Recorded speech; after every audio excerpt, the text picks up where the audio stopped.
बख्शीगंज गांव के दो लोग भोलू की चाय की दुकान पर बैठे हैं। उनके चेहरों से साफ दिख रहा था कि वो लोग काफी उदास है आज। जहां ये सभी लोग मिलके भोलू की चाय 2-3 कप पी जाते हैं, वहां कोई आज 1 कप चाय तक नहीं पिया। हर कोई गांव की मौजूदा समस्याओं को लेकर बहुत विचलित है। इसी बीच गांव की वर्तमान हेडमास्टर कैलाश उपाध्याय भोलू की चाय की दुकान पर आ पहुंचे।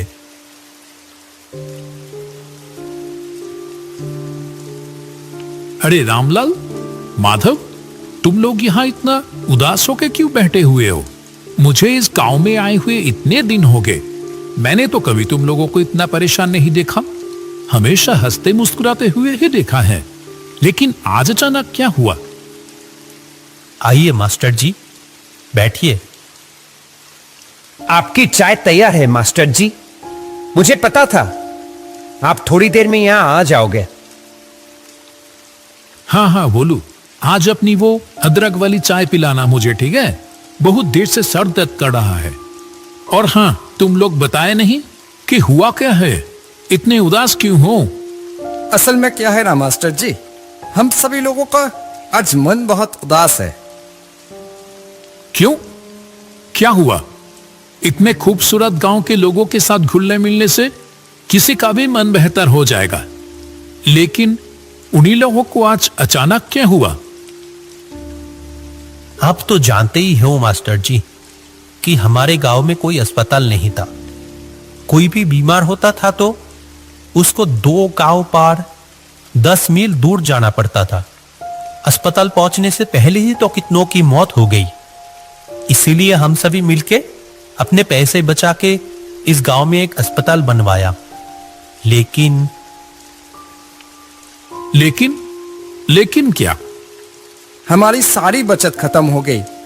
अस्पताल तो तैयार है, पर बिस्तर तो खरीदना बाकी रह गए। हमारे पास तो और पैसे नहीं बचे। अब क्या होगा? ओह, ऐसी बात है।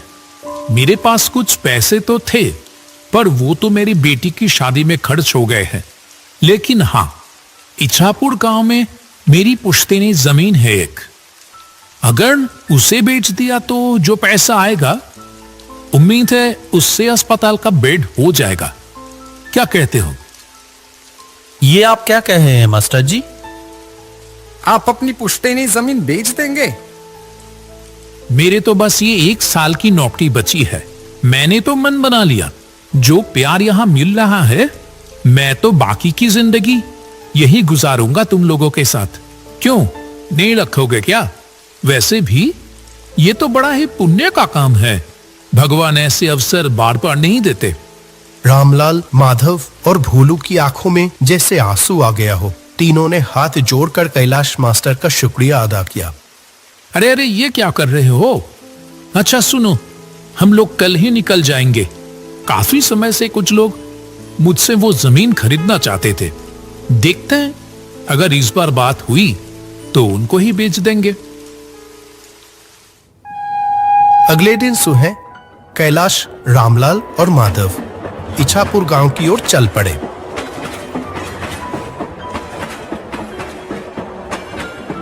जब वह ट्रेन में थे, बाहर बहुत जोर से बारिश हो रही थी। आसमान काले बादलों से ढका हुआ था और हवा भी बहुत तेज चल रही थी। ये बारिश तो रुकने की नाम ही नहीं ले रही है। मैं भी तो वही सोच रहा हूं, इतनी बारिश में जाएंगे कैसे?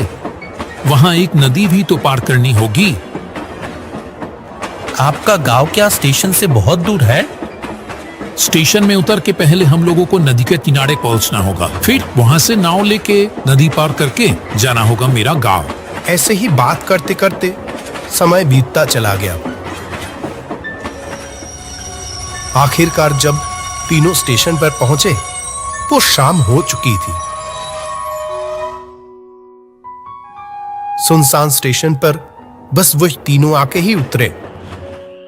अभी तो बारिश थोड़ी रुकी है, चलो देखते हैं जल्दी से नाव घाट पर पहुंच पाते ही या नहीं। वो तीनों स्टेशन से बाहर आ गए।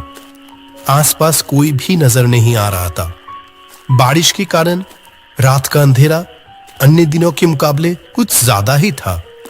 घने काले अंधेरे ने चारों ओर जैसे एक जादुई माहौल बना दिया था। वह स्टेशन के पास एक बरगद के पेड़ के नीचे आके रुके।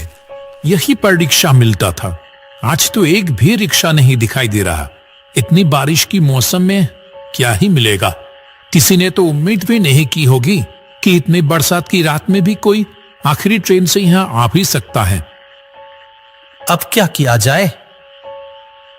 चलो पैदल ही चलते हैं। मुझे तो कोई और रास्ता दिखाई ही नहीं दे रहा। मौसम भी तो कुछ ठीक नहीं लग रहा है। अगर फिर से बारिश आ गई तो? वो तीनों अंधेरे में ही आगे बढ़ने लगे। कुछ देर चलने के बाद दूर से एक वैन आने की आवाज आई। लगता है कोई वैन रिक्शा आ रहा है इधर ही। रुको रुको।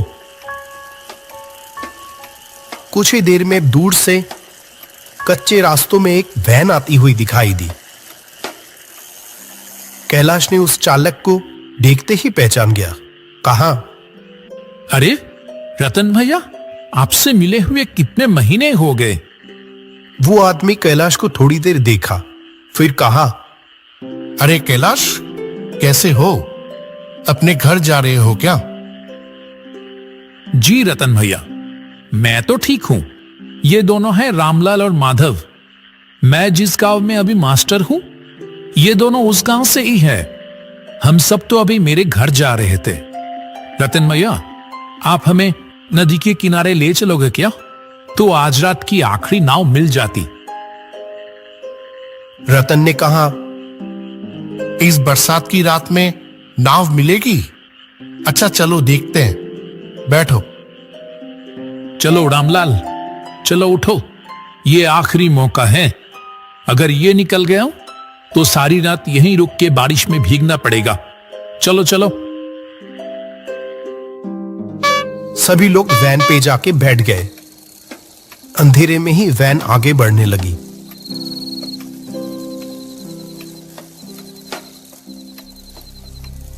कुछ देर बाद कैलाश ने रतन से पूछा, आपकी तो इतनी उम्र हो गई रतन भैया, फिर भी आप अभी भी वैन चलाते हो? आपको तकलीफ नहीं होता? तकलीफ? हाँ, होता था पहले, अब नहीं होता है। पहले होता था, अब नहीं होता है। इसका क्या मतलब है? वो कुछ नहीं। तुम तो बहुत दिनों बाद इछापुर गांव आए हो। हम लोगों को तो भूल ही गए हो तुम। नहीं नहीं, ऐसी बात नहीं है रतन भैया। दरअसल काम के सिलसिले में मैं अभी जहां रहता हूं, वहां से आमतौर पे आना जाना हो नहीं पाता है। आज भी तो एक जरूरी काम से ही आया हूं। गांव में मेरे बाप दादा की जो जमीन है ना, उसे ही बेचने आया हूं। बेच दोगे? क्यों, क्या हो गया? कोई मुसीबत? हाँ, मुसीबत तो है। जिस गांव में मैं रहता हूं अभी, उस गांव के सभी लोगों ने अपने बचाए हुए पैसे से अस्पताल बनवा तो दिए हैं, लेकिन वो अस्पताल की बेड खरीदने की पैसे नहीं जुटा पा रहे हैं। इसीलिए मैंने सोचा कि अपनी पुश्तैनी जमीन बेचकर उनकी थोड़ी मदद कर दूं। वैसे भी वो जमीन तो कई सालों से खाली ही पड़ी है। क्या बात है कैलाश, तुम सचमुच इछापुर गांव का गर्व हो।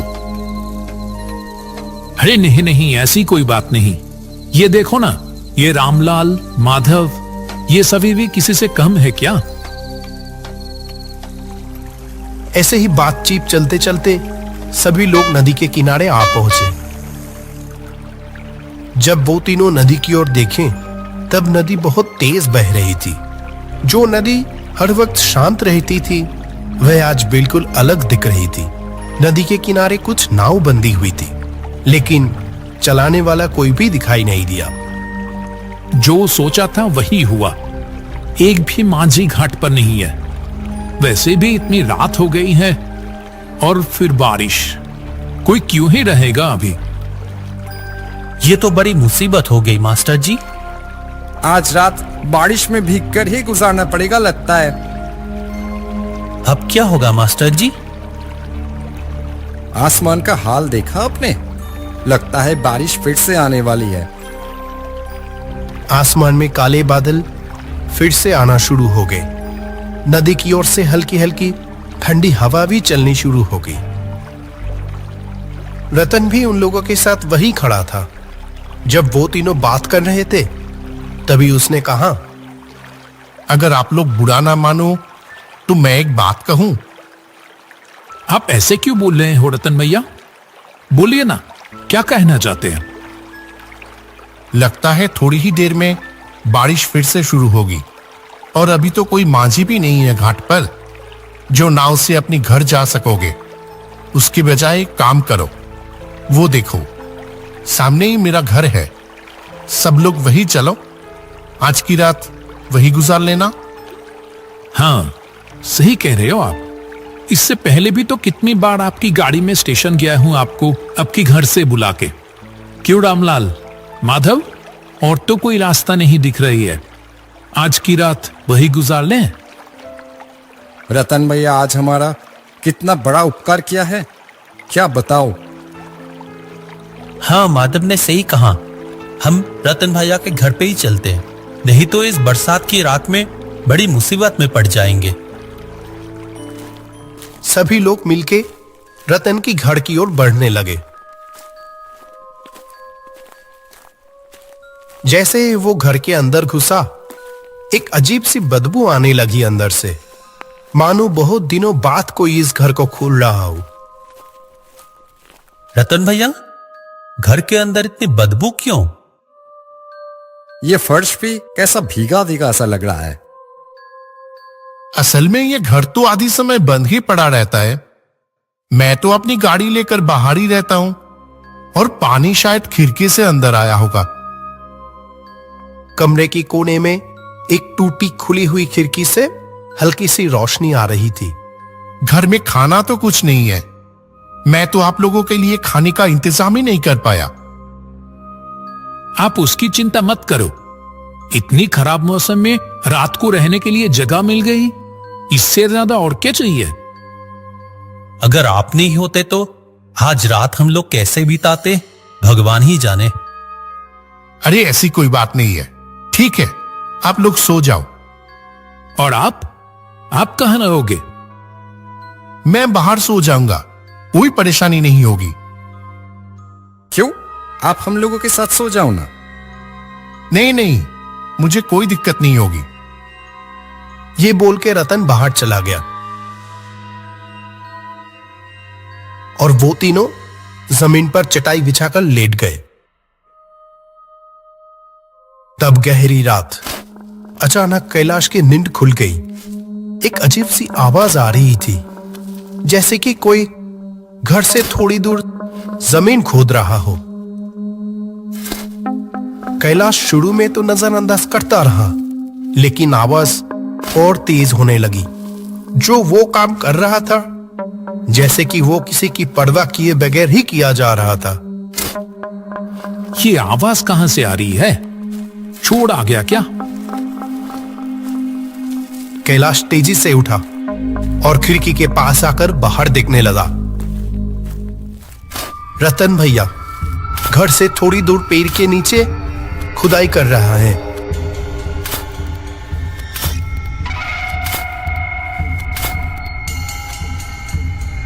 माधव, रामलाल, उठो, जल्दी उठो।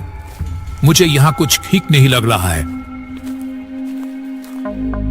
रामलाल और माधव दोनों नींद से जाग गए। कैलाश ने दोनों को खिड़की के पास बुलाया। अरे, रतन भैया कहां गया? अभी तो यहीं पर थे।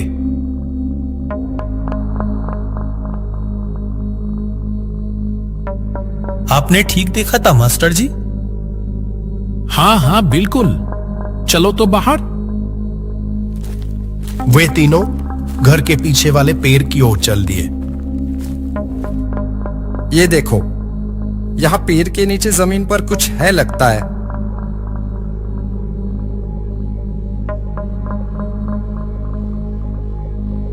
मैंने रतन भैया को यही देखा था। लगता है मानो जैसे कि वो चाह रहे थे कि मैं नींद से उठकर ये देखूं। देख तो रामलाल, क्या है वहां?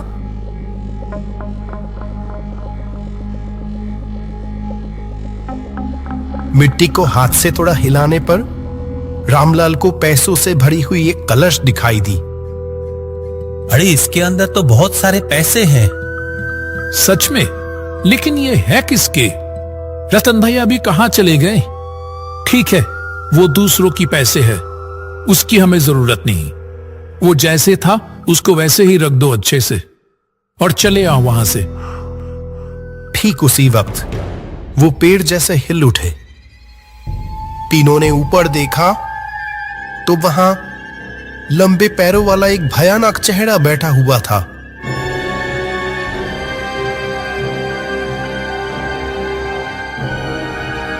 डरो मत कैलाश, मैं रतन हूं। मैं यही देखना चाहता था कि क्या तुम समय के साथ लालची तो नहीं हो गए हो।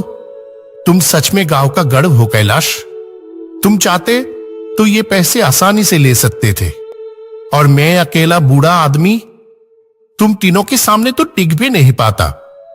जहां तुम्हें पैसों की इतनी जरूरत है और यहां इतने सारे पैसे हैं। लेकिन आप